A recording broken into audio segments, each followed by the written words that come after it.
નમસ્કાર, આપ જોઈ રહ્યા છો મંતવ્ય ન્યૂઝ અને હું છું આપની સાથે લખમા. આણંદ એટલે દેશનું એ રાજ્ય જેને મિલ્ક કેપિટલ કહેવામાં આવે છે. આણંદ એટલે આંદોલનોની ભૂમિ, આણંદ એટલે લોખંડી પુરુષની કર્મભૂમિ. ઐતિહાસિક ખંભાતનો અખાત ધરાવતી આ ભૂમિ એક સમયનું આનંદપુર કહેવાતું હતું.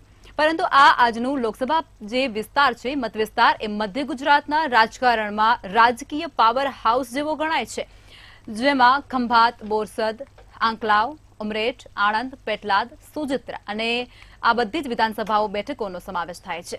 આ બેઠક ભારતીય રાજકારણમાં નોંધપાત્ર પ્રભાવ માટે જાણીતી છે. ત્યારે સરદાર પટેલના પુત્રી મણીબેન પણ આ બેઠક પરથી સાંસદ રહી ચૂક્યા છે. આણંદમાં પાટીદાર મતદારો કિંગમેકરની ભૂમિકા ભજવી રહ્યા છે. આ ઉપરાંત અહીં ક્ષત્રિય અને ઠાકોર સમાજનું પણ પ્રભુત્વ રહેલું છે. આણંદ બેઠક એ પહેલા કોંગ્રેસની એક સેફ સીટ ગણવામાં આવતી હતી, પરંતુ 2 ટર્મથી ભાજપનું વર્ચસ્વ અહીં જોવા મળી રહ્યું છે. પરંતુ લોકમુખે ચર્ચાઈ રહ્યું છે કે જનતા દ્વારા હાલના જે હયાત સાંસદ છે તેનાથી જનતા ક્યાંક નારાજ હોવાની વાતો વહેતી થઈ હતી, જેથી કોંગ્રેસ તરફી માહોલ જોવા મળી રહ્યો છે. પરંતુ ભાજપના મિતેશ પટેલ અને કોંગ્રેસના અમિત ચાવડા વચ્ચે કેવી રહેશે આ ટક્કર અને કેવું છે આ બેઠકોનું રાજકીય ગણિત, સીધી ચર્ચા કરીશું સીટ સર્જરીમાં.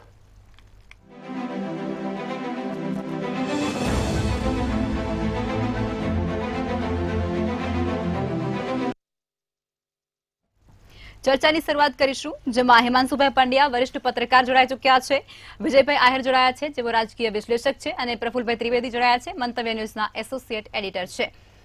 પ્રફુલભાઈ, આપ જણાવો કે લોકસભા ચૂંટણીનું રણશીંગું ફૂંકાઈ ચૂક્યું છે, મામલો ત્યારે મેદાને છે.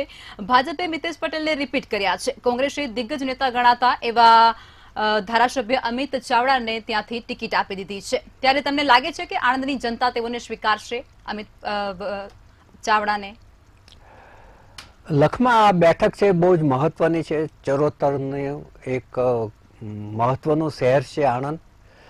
હવે છેલ્લી 3 ચૂંટણીનું આપણે એનાલિસિસ કરીએ, એના પરથી તમને ખબર પડશે કે કયા પક્ષનું કેટલું વર્ચસ્વ છે અને કોને કેટલી ટક્કર આપી શકશે. કારણ કે મૂળભૂત રીતે આ વિસ્તાર છે ભૂતકાળમાં કોંગ્રેસનો ગઢ રહ્યો છે, માધવસિંહ સોલંકી અને એમના સસરા ઈશ્વરસિંહ ચાવડાને કારણે.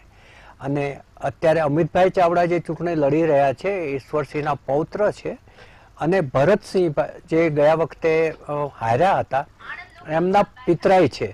હવે તમે આખી જો 2009ની વાત કરીએ ને, તો 2004માં ને 2009માં ભરતસિંહ સોલંકી ચૂંટાયા હતા. 2009માં ભરતસિંહ સોલંકીને 3,48,655 મત મળ્યા હતા, જ્યારે એમની સામે ભાજપના કોંગ્રેસના જે દીપક પટેલ છે એને 2,81,336 મત મળ્યા હતા. અને ભરતસિંહને જે 10 વર્ષનો ટેન્યુર છે એ દરમિયાન રાજ્ય કક્ષાના કેન્દ્રના મંત્રી પણ રહી ચૂક્યા છે. ત્યારબાદ 2014 ને 2019માં ત્યાં ભાજપનો વિજય થાય છે. 2014માં દિલીપ પટેલ 4,90,289 મત મળ્યા હતા, ભાજપના ઉમેદવાર હતા. એની સામે કોંગ્રેસના ભરતસિંહ સોલંકી હારી ગયા હતા, એમને 4,27,407 મત મળ્યા હતા. એટલે સરસાઈ બહુ ઓછી હતી, 63,426ની જ સરસાઈથી ભાજપ જીત્યું હતું. પરંતુ 2019માં મિતેશ પટેલ છે ભાજપના, એને 6,33,097 મત મળ્યા હતા, જ્યારે ભરતસિંહ સોલંકીને 4,35,379 મતો મળ્યા હતા. એટલે સરસાઈ જે આગળ 63,000 હતી એ વધી અને 2 લાખ ઉપર થઈ ગઈ છે. એટલે જેમ વર્ષો આગળ જતા જાય છે ભાજપની ટકાવારી અને સરસાઈ છે વધતી જાય છે, ભાજપ વધારે મજબૂત થતો જાય છે. આ વખતની ચૂંટણીમાં મિતેશ પટેલને ફરી રિપીટ કર્યા છે ભાજપે. તેઓ ત્યાંના સંગઠનના મજબૂત કાર્યકર છે, ડિપ્લોમામાં એન્જિનિયર કરેલું છે, અને ત્યાંમાં એની લોકપ્રિયતા પણ સારી છે. જ્યારે અમિતભાઈ ચાવડા છે એ કોંગ્રેસના ભૂતપૂર્વ પ્રદેશ પ્રમુખ છે, તેમણે કેમિકલ એન્જિનિયરિંગ કરેલું છે, એક નિર્વિવાદિત ચહેરો છે. અને સૌથી મોટી વાત એ છે કે કોંગ્રેસના જે મજબૂત નેતાઓ ભૂતકાળમાં હતા, માધવસિંહભાઈ અને ઈશ્વરસિંહ ચાવડા, એના કુટુંબીજન છે. એટલે ભૂતકાળમાં તો એક વખત એવું હતું કે કોંગ્રેસ સિવાય ત્યાં કોઈની મિટિંગ પણ ના મળે એવો દબદબો કોંગ્રેસનો હતો ત્યાં, પરંતુ છેલ્લા કેટલાય વર્ષોથી આ દબદબો છે એ તૂટી ગયો છે અને ભાજપે બહુ જ મજબૂત રીતે ત્યાં પગ પેસારો કરેલો છે. એટલે આ વખતે જે લડત છે એ ખૂબ જ રસપ્રદ રહેશે, કારણ કે થોડો મિતેશભાઈ પ્રત્યે લોકોને અણગમો છે, પરંતુ એ તો હાઈકમાન્ડના જે ઉચ્ચ નેતાઓ છે એક કે બે સભાઓ કરશે એટલે એ અણગમાને ધોઈ નાખશે. આમ જોવા જાવ તો પાટીદારો છે ત્યાં 24% છે, ઠાકોર, ક્ષત્રિય, પરમાર, રાઠોડ સહિતના જે ઓબીસી મતો છે એ 49% છે, લઘુમતી છે એ 21% છે, દલિત છે 6% છે, બાકી અન્ય જ્ઞાતિઓ અને અન્ય સમાજ ત્યાં છે.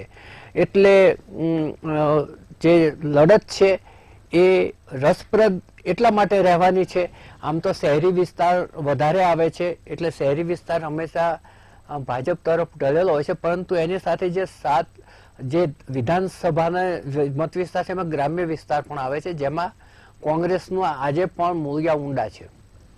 બિલકુલ, ચોક્કસથી. વિજયભાઈ, આપ એ જણાવો કે ભાજપ માટે આ વખતની બેઠક ત્યાં જીતવી થોડીક મુશ્કેલ લાગે છે, કારણ કે મિતેશભાઈ પટેલનું નામ જાહેર થયા બાદ ત્યાં એવી હવાઓ ફેલાઈ હતી કે તેઓનો વિરોધ થયો હતો અને તેઓને દિલ્હીથી તેડવું પણ આવ્યું હતું. ત્યારે અત્યારે એ બધી પરિસ્થિતિને જોઈએ તો કોંગ્રેસનું વર્ચસ્વ પણ ત્યાં કંઈક સારું દેખાઈ રહ્યું છે. તમારા મત મુજબ શું થશે ત્યાં? સાહેબે હમણાં જે ચર્ચા કરી એવી રીતે ટ્રેડિશનલી આ બેઠક ખૂબ જ લાંબા સમય સુધી કોંગ્રેસનો ગઢ માનવામાં આવતી હતી. અત્યારે જે હાલના કોંગ્રેસના ઉમેદવાર છે અમિત ચાવડાજી, એમના દાદા ઈશ્વરસિંહ ચાવડા ત્યાંથી ઘણા લાંબા સમય સુધી સાંસદ તરીકે ચૂંટાઈને આવ્યા. ત્યારબાદ માધવસિંહભાઈ સોલંકી જે આપણા ભૂતપૂર્વ મુખ્યમંત્રી હતા, અને પછી એમના દીકરા ભરતસિંહ સોલંકી પણ ત્યાંથી જ આ બેઠક ઉપરથી જીતીને ઘણી બધી વખત, અને એ તો મંત્રી પણ રહી ચૂક્યા છે.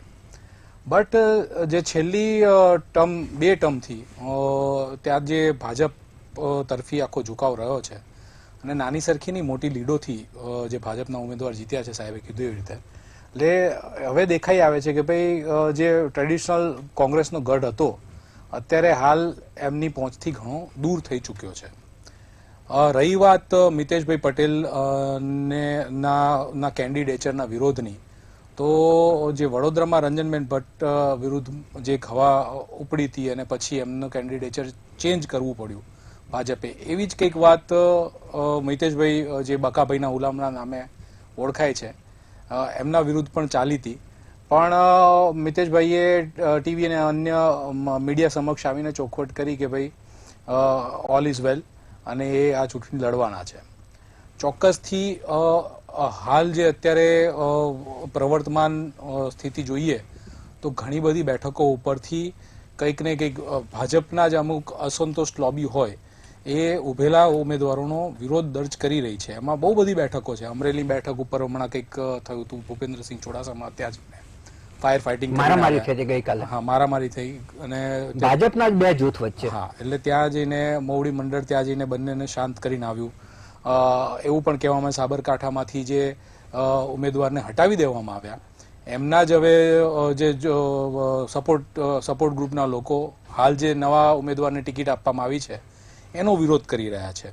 એટલે આ એક બેઠક પ્રત્યે આ અસંતોષ નથી, એ બહુ બધી બેઠક ઉપર જોવા મળે છે. અને એમાં કદાચ આણંદની બેઠક પણ બાકાત નથી રહી. પણ જે રીતની અત્યારે માહોલ છે ને જે રીતના જ્ઞાતિગત સમીકરણો છે, સાહેબે બહુ ટકાવારી મુજબ સમજાવ્યું. બે જે ડોમિનન્ટ ગ્રુપ છે આણંદની બેઠક ઉપર એ છે પટેલ ગ્રુપ, પટેલ જ્ઞાતિ અને ઠાકોર ક્ષત્રિય જ્ઞાતિ.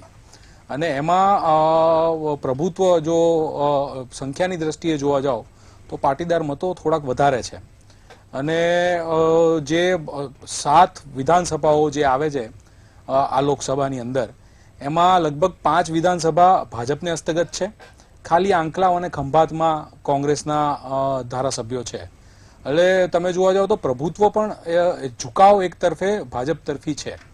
અને લોકસભાના ચુનાવોમાં આપણે પહેલા પણ જોઈ ચૂક્યા છે અને હાલ પણ જોઈ જ રહ્યા છીએ કે અહીંયા જે મતો છે એ સ્થાનિક મુદ્દાઓની જગ્યાએ સેન્ટ્રલ લીડરશિપ ઉપર અને મોટા જે આઈ મીન કહેવાય ને ચુનાવી મુદ્દા, જેમ કે હાલ જે અત્યારે ભાજપ પ્રોક્લેમ કરી રહ્યું છે 370, પછી રામ મંદિરનો મુદ્દો, આંતરિક સુરક્ષાનો મુદ્દો, ભ્રષ્ટાચારનો મુદ્દો, એ બધાના મુદ્દે જોતા જે લોકલ કેન્ડિડેચર છે એ સેકન્ડરી થઈ જાય છે.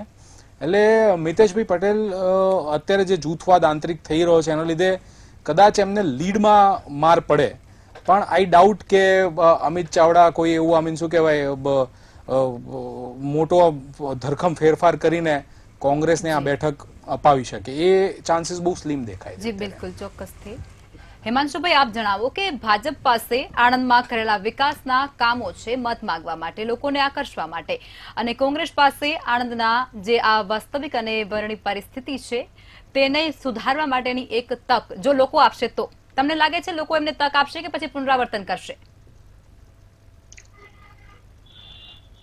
આણંદ લોકસભા બેઠક ઉપર 2004 અને 2009માં કોંગ્રેસે જીત મેળવી પછી 2009માં ભરતસિંહ સોલંકી એક એવા નસીબદાર મંત્રી બનેલા કેન્દ્રમાં જેમને 3 ખાતા મળેલા: રેલવે, એનર્જી અને જળ સંસાધન. આ 3 ખાતા આણંદની પ્રાથમિક સમસ્યાઓના ઉકેલ માટે જરૂરી હતા, છતાં ભરતસિંહભાઈએ જરૂરિયાતને પૂરી પાડવામાં સફળ ન નીવડ્યા. એક તો આણંદનું રેલવે સ્ટેશન અંગ્રેજોના જમાનાનું, એના બ્યુટિફિકેશન માટે ભરતસિંહભાઈએ રજૂઆત કરી, મંજૂર કરાવ્યું, મુદ્દો ટલ્લે ચડ્યો. એનર્જી મિનિસ્ટર થયા, ગુજરાતનું સૌથી પ્રથમ ધોવાણ જ્યાં 5000 કરોડના એનટીપીસી સાથે કરાર કરીને 1600 મેગાવોટનો એક પ્રોજેક્ટ મંજૂર કરાયો, એ મંજૂર ટલ્લે ચડ્યો. જળ સંસાધન મંત્રી બન્યા. આજે પણ ખંભાતના દરિયાના ખારા પાણીને કારણે 70% જમીનો, એવું કહેવાય કે પેટલાદ અને મેળાવ સુધીની જમીનો ખારા પટમાં જતી રહી છે, જેને કારણે બંજર પામી છે. એટલે ખેડૂતોને માટે પણ એ મુશ્કેલી બનેલી છે. બીજું કે છેલ્લા 5 વર્ષ દરમિયાન મિતેશ પટેલે કેન્દ્ર સ્તરે અમુક રજૂઆત કરેલી છે. આણંદને સિવિલ હોસ્પિટલ હોય, આણંદનું રેલવે સ્ટેશન હોય. સિવિલ હોસ્પિટલનું તો તાજેતરમાં જ ખાતમુહૂર્ત થયું વડાપ્રધાન શ્રીના હસ્તે. રેલવે બ્યુટિફિકેશન માટેની મંજૂરી આપી, પરંતુ હજુ પણ મુદ્દો લોકસભા પૂરી થવા આવી છતાં હજુ એ મુદ્દો ટલ્લે ચડવા પામ્યો છે. પણ પ્રાથમિક જે જરૂરિયાતો છે, પ્રાથમિક જે સમસ્યાઓ છે, જે છેલ્લા કેટલાય વર્ષોથી આણંદના વિકાસને માટે બાધારૂપ નીવડેલી છે, એ નબળી નેતાગીરી છે. અને નબળી નેતાગીરીને કારણે મિતેશભાઈ માટે આ વખતે કપડા ચડવા, બીજી રીતે એવી રીતે કહી શકાય કે આ વખતે 2024ની લોકસભા માટે ક્ષત્રિય સમાજે પણ દાવેદારી કરેલી ભાજપમાં. એટલે ક્યાંક ક્ષત્રિય સમાજનો પણ ખોફનો લાભ અમિત ચાવડાને મળે એવી શક્યતાઓ પણ જોવામાં આવી રહી છે. છતાં પણ જંગ કશ્મકશભર્યું બની રહેશે એવું મને લાગી રહ્યું છે. ચોક્કસથી, બિલકુલ. 5 વર્ષ થયા છે છતાં પણ સિવિલ હોસ્પિટલનું ઉદઘાટન હમણાં થયું છે. કઈ વાંધો નહીં. વિજયભાઈ, આપ જણાવો કે અમિત ચાવડા કોંગ્રેસના જાણીતા ચહેરા છે અને દિગ્ગજ કોંગ્રેસના નેતામાંના એક કહી શકાય છે, પરંતુ લોકસભાની ચૂંટણી એમને કોઈ મિતેશ પટેલ સામે નહીં પરંતુ મોદીજીના ચહેરા સામે લડવાની છે, કમળના નિશાન સામે લડવાની છે. શું લાગે છે તમને, આ વખતે તેઓ લોકોને આકર્ષી શકશે? જો અમિતભાઈ ચાવડા વિધાનસભાની ચૂંટણી લગભગ 2.5 કે 3000 મતના સ્લીમ માર્જિનથી જીત્યા હતા. એ જે વિધાનસભાની બેઠક છે એ પણ આણંદ લોકસભામાંથી જ આવે છે. એટલે અને મેં તમને આગળ કીધું એમનું અને એમના કુટુંબનું એક લિનિયેજ છે આ બેઠક ઉપરથી. એટલે નેચરલ કેન્ડિડેચર કોંગ્રેસ તરફથી એમને જે મેન્ડેટ આપવામાં આવ્યું છે, તો એ એક યોગ્ય દાવેદાર કહી શકાય આ બેઠક ઉપરથી. પણ આપે કીધું એવી રીતે લોકસભાની ચૂંટણીમાં, અને હવે તો સાચું કહું ને, ગુજરાતમાં તો માહોલ એવો થઈ ગયો છે કે લોકસભાની ચૂંટણી હોય કે વિધાનસભાની ચૂંટણી હોય, વોટ જે પડે છે સેન્ટ્રલ લીડરશિપ માનનીય વડાપ્રધાન શ્રી મોદીજીના નામ ઉપર જ પડે છે. એ વસ્તુને નકારવી, આઈ મીન ભલે આપણે ડિબેટ કરી શકીએ એના ઉપર, બટ મોદીજી એક બહુ મોટું ફેક્ટર છે ગુજરાત પોલિટિક્સમાં, એ આપણે સૌ જાણીએ છીએ. ગત વિધાનસભાની ચૂંટણીમાં જ્યારે ભાજપની સામે બહુ બધા વિરોધના વંટોળ પણ ઉઠ્યા હતા, લોકોમાં સંતોષ હતો. ઘણા મુદ્દાઓ જે લોકોને સ્પર્શી ગયા હતા, જે મોરબીના પુલની હોનારત હતી, એ બધું જોતા લાગતું હતું કે ભાજપ માટે કપરા ચઢાણ છે. પણ મોદીજીએ જે રીતે ફરી ઓફ ધ કહેવાય ને ચુનાવ પ્રચારના જે એ લોકો એમણે કાર્યક્રમ કર્યા અને પછી સડનલી જે વેવ શિફ્ટ થયો અને 156 ઐતિહાસિક વિજય મેન્ડેટ લઈને બીજેપી સરકાર બનાવી. જો વિધાનસભામાં હાલત હોય તો લોકસભામાં તમે વિચાર કરો, અમિત ચાવડાજી માટે કેટલા કપરા ચઢાણ થશે એના પરથી તમે કહી શકો. મિતેશભાઈ પટેલનું કેન્ડિડેચર છે, પણ આઈ ડાઉટ કે ભાઈ જે સ્થાનિક જનતા જ્યારે લોકસભામાં મત આપવા માટે મતદાન મથકે જાય છે, ઓબ્વિયસલી કેન્ડિડેચર તો જોવામાં આવે છે, પણ પહેલો ચહેરો મોદીજીનો કમળનો દેખાય છે અને at the second term or secondary કદાચ લોકલ કેન્ડિડેટને જોવામાં આવે. જી બિલકુલ. પ્રફુલભાઈ, આપ જણાવો, આ જે બેઠક છે તેની અંદર 7 વિધાનસભાની બેઠકો આવે છે, તેની પરિસ્થિતિ હાલની શું છે? લખમા ખંભાતમાં ચિરાગ કુમાર પટેલ કોંગ્રેસમાંથી જીત્યા હતા. એમની સામે મુકેશ કુમાર રાવલ હતા. એમાં ચિરાગભાઈને 43.53% મત મળ્યા હતા, જ્યારે ભાજપના જે કેન્ડિડેટ હાર્યા હતા એમને 41.19% મત મળ્યા હતા. પરંતુ હવે પરિસ્થિતિ એવી થઈ છે કે ચિરાગભાઈએ ધારાસભ્ય પદેથી રાજીનામું આપીને ભાજપમાં જોડાઈ ગયા છે અને લોકસભા સાથે જે પેટા ચૂંટણી યોજાવાની છે એમાં ચિરાગભાઈને જ ભાજપે ટિકિટ આપી છે. એટલે હવે એ ભાજપના ઉમેદવાર થઈ ગયા છે. એટલે આ બેઠક હવે ભાજપના હાથમાં જવાની પૂરેપૂરી સંભાવના છે. 7માંથી 2 બેઠકો હતી કોંગ્રેસ પાસે, એક આંકલાવ જ્યાં અમિત ચાવડા ચૂંટાયેલા છે અને બીજા આ ચિરાગભાઈ ચૂંટાયા હતા, પણ ચિરાગભાઈ હવે ભાજપનો કેસરીઓ ધારણ કરી લીધો છે. બોરસદમાં જોવા જાવ તો રમેશભાઈ સોલંકી છે ભાજપના, એમને 50.35% મત મળ્યા હતા, જ્યારે રાજેન્દ્રસિંહ પરમાર કોંગ્રેસના છે, એમને 44.23% મત મળ્યા હતા. આ વિસ્તારમાં તમે ટકાવારીની દ્રષ્ટિએ જુઓ ને તો કોંગ્રેસ હજુ 35, 37, 40%ની આજુબાજુ તો ટકી જ રહી છે. પછી આંકલાવમાં જુઓ તો અમિત ચાવડાને 48.71% મત મળ્યા હતા, કોંગ્રેસના ઉમેદવાર તરીકે જીત્યા હતા, જ્યારે એમની સામે ભાજપના છે ગુલાબસિંહ પઢિયાર, એમને 47.7% મત મળ્યા હતા. બંને વચ્ચે 1%નો તફાવત છે. ઉમરેઠમાં ગોવિંદભાઈ પરમાર છે જે ભાજપના ઉમેદવાર હતા, એમને 52.32% મત મળ્યા હતા, જ્યારે જયંતિ બોસ્કી એનસીપીના હતા, એમને 36.99% મત મળ્યા હતા. અહીંયા કોંગ્રેસના નહોતા, અહીંયા એનસીપીના હતા. ઉમરેઠમાં ગોવિંદભાઈ પરમાર છે ભાજપના, એમને 51.32% મત મળ્યા હતા અને જયંત બોસ્કી આવી ગયું. આણંદમાં યોગેશ પટેલ છે ભાજપના, એમને 57.68% મત મળ્યા, જ્યારે કાંતિ સોઢા કોંગ્રેસના હતા, એમને 36.22%. જ્યારે સોજિત્રામાં વિપુલ પટેલ ભાજપના જીત્યા હતા, એમને 56.67% મત મળ્યા હતા. સ્પર્ધક પૂનમભાઈ પરમારને 37.37% મત મળ્યા હતા. પેટલાદમાં કમલેશ પટેલ ભાજપના જીત્યા હતા, એમને 53.3% મત મળ્યા હતા, જ્યારે એમની સામે સ્પર્ધક કોંગ્રેસના જે એમની હાર થઈ હતી ડોક્ટર પ્રકાશ પરમાર, એમને 41.77% મત મળ્યા હતા. આ 7 બેઠકો છે એનો સિનેરિયો છે. એટલે આમ જોવા જાવ તો 7માંથી 3 બેઠકો ભાજપ વિરુદ્ધમાં ગઈ હતી, 2 કોંગ્રેસની અને 1 એનસીપીની. પરંતુ હવે તો 1 બેઠક પાછી ભાજપની એમાંથી થઈ જશે. એટલે એ થોડું ભાજપે પોતાનું જે પલ્લું છે એ એટલા પૂરતું ભારે કરી લીધું છે. જી બિલકુલ. હિમાંશુભાઈ, આપણે વાત કરી કે વિકાસ ત્યાં બહુ થયો છે, પરંતુ હજુ પણ ખંભાતમાં ત્યાં સબ જેલનો અભાવ છે. કાચા કામના કેદીઓ છે, તેમને હજુ પણ પરિવહન દ્વારા નડિયાદ ખસેડવામાં આવી રહ્યા છે. સાથે જ 5 વર્ષમાં આપણે સિવિલની વાત કરી અને ત્યારબાદ ખેડૂતોની સમસ્યા તો આણંદમાં યથાવત જ છે. શું કહેશો? આણંદ ખાતે જેલ તૈયાર થઈ રહી છે, એટલે આગામી ટૂંક સમયમાં જેલ આણંદ નવી મળશે જિલ્લા કક્ષાની. મુખ્ય મુદ્દો તો એ છે, પ્રફુલભાઈએ જે રીતે એનાલિસિસ કર્યું 7 વિધાનસભાની ચૂંટણીનું, 2012માં કોંગ્રેસે 5 વિધાનસભાની સીટ જીતેલી, છતાં પણ 2014માં વિપરીત પરિણામ આવીને ભાજપના દિલીપ પટેલ જીતેલા. 2015માં આણંદની જિલ્લા પંચાયત સાથે તાલુકા પંચાયત, 8 નગરપાલિકાઓ અને 2017માં ફરી પાછી કોંગ્રેસે 5 વિધાનસભાની બેઠક પર જીત મેળવી હતી.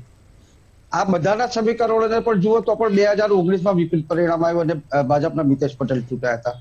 એટલે ક્યાંક એવું પણ બને કે સ્થાનિક સ્વરાજકીય સંસ્થા, સ્વાયત્ત સંસ્થા અને ધારાસભામાં જે પરિણામો આવે છે એનાથી વિપરીત અસર લોકસભામાં ઘણીવાર પડતી હોય છે. બીજી બાજુ બંને ઉમેદવારોની પ્રતિભા સ્વચ્છ છે એટલે કાંટેકી ટક્કર બનશે એ નિર્વી વાત છે. રહી વાત વિકાસની, વિકાસમાં આજે પણ છેલ્લા 2.5 દાયકાથી સરદાર પટેલના નામે, સરદાર પટેલને અન્યાય થયો, સરદાર પટેલના નામે રાજકીય ચોપાસનો ઉપયોગ કરી એમના બ્રાન્ડ નેમની વાતો થાય, પરંતુ સરદાર પટેલની કર્મભૂમિને આજે પણ વિશેષ દરજ્જો આપવામાં સરકાર કાચી પડી રહી છે, જેનો રોષ, જેના આંદોલન યથાવત કરમસદ વિસ્તારમાં ચાલી રહ્યા છે, જેની અસર આગામી લોકસભા ચૂંટણીમાં એટલા માટે પડશે કારણ કે મતદાનના 7 દિવસ પૂર્વ 30મી એપ્રિલે કરમસદ વાસીઓએ ઉપવાસ આંદોલનની ચીમકી આપી છે.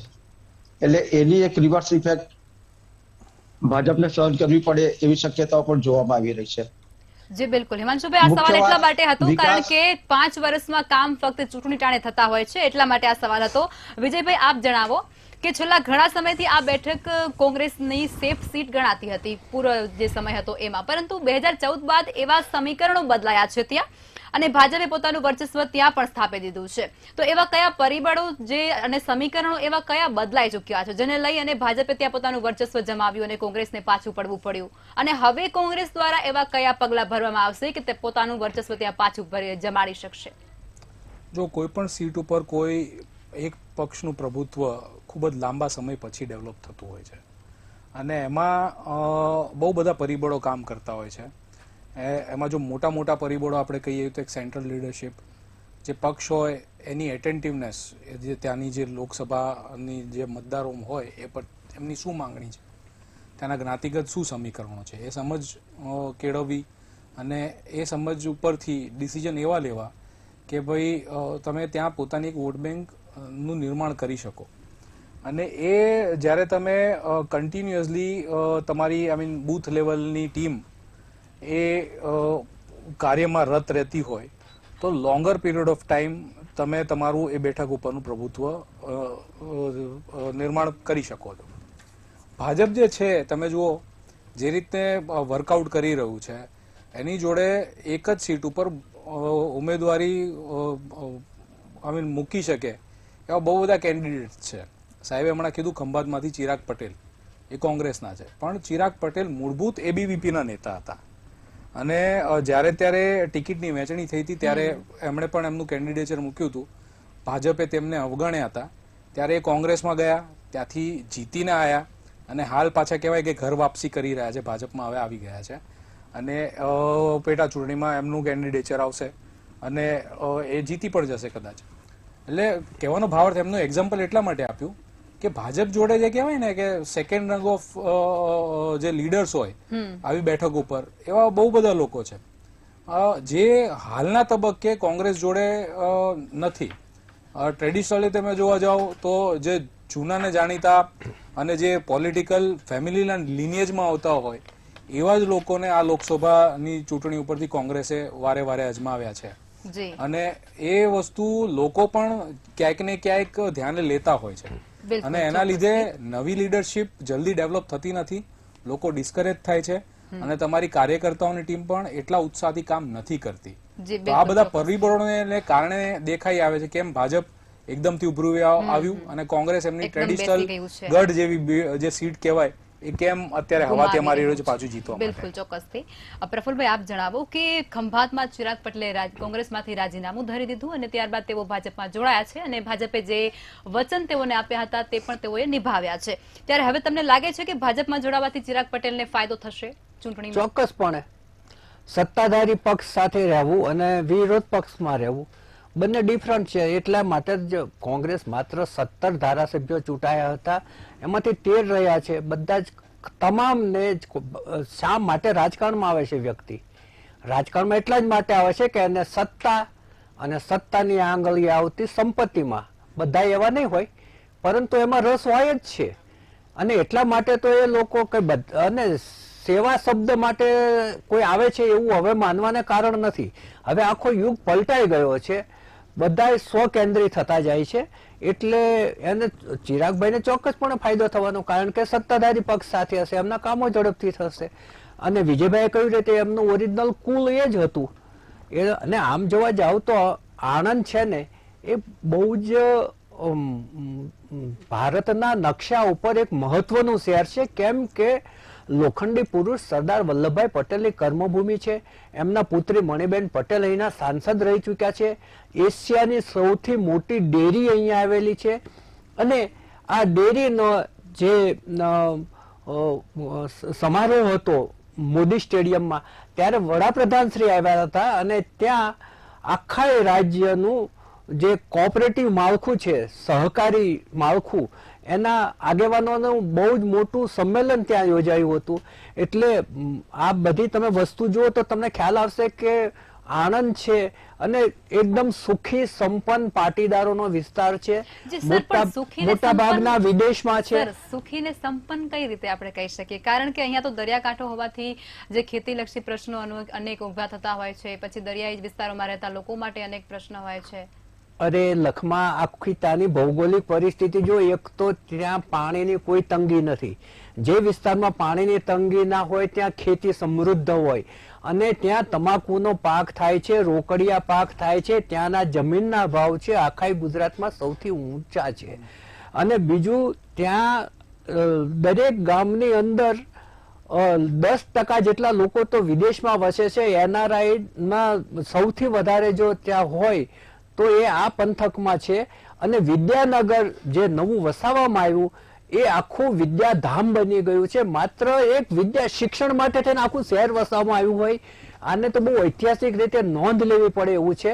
અને હમણાં આપણા જે આણંદના પત્રકાર મિત્રએ કહ્યું એ રીતે કરમસદ છે, ત્યાં અત્યારે સરદાર સ્મૃતિ જે છે, સરદાર પટેલના જે જીવન દરમિયાન એમણે જે ઉપયોગમાં જે કંઈક સાધનો લીધા હતા બધાનું ત્યાં એક એક્ઝિબિશન સરસ છે. અને એ જે એને વિશેષ દરજ્જો મળવો જોઈએ એ માટે આ વિસ્તારની માંગ છે. એટલે આ વિસ્તાર ઐતિહાસિક રીતે સમૃદ્ધ છે, ખેતીની રીતે સમૃદ્ધ છે, વિદેશની કમાણીથી પણ સમૃદ્ધ છે, અને પાણીની તંગી નથી એને કારણે પણ વધારે સમૃદ્ધ છે. જી બિલકુલ, ચોક્કસ. તમે કહ્યું જે દરિયાકાંઠાનું એ જે છે ખંભાત, અને ખંભાત છે ને, ખંભાતનો આખાત છે એ પણ એક જમાનામાં બહુ પ્રચલિત જગ્યા હતી. અને એનો જે ધરોહર છે ખંભાતની એ ઐતિહાસિક ધરોહર છે. પ્રફુલભાઈ, મને ખ્યાલ છે ત્યાં સુધી ચરોતરની ખેતી આખા એના બહુ વખણાય છે. કાળી જમીન છે એકદમ. શ્વેત ક્રાંતિ જે કહીએ ને કે ભાઈ શ્વેત, જે રીતે હરિત ક્રાંતિ પંજાબમાં આવી, શ્વેત ક્રાંતિ આણંદમાં આવી. આખા એશિયાની સૌથી મોટી ડેરી છે. તમામ મહાનુભાવો ચર્ચામાં જોડાયા તે બદલ આભાર. આજે આપણે વાત કરી આણંદ લોકસભા બેઠકની અને ત્યાંના રાજકીય સમીકરણની. તો આવતીકાલે ગુજરાતમાં સોનેરી પાંદડાની ભૂમિ ગણાતી અને રાજ્યમાં સૌથી મોટું તમાકુનું ઉત્પાદન કરતી ખેડા બેઠક પર કરીશું સીટ સર્જરી. જોવાનું ના ભૂલતા. નમસ્કાર.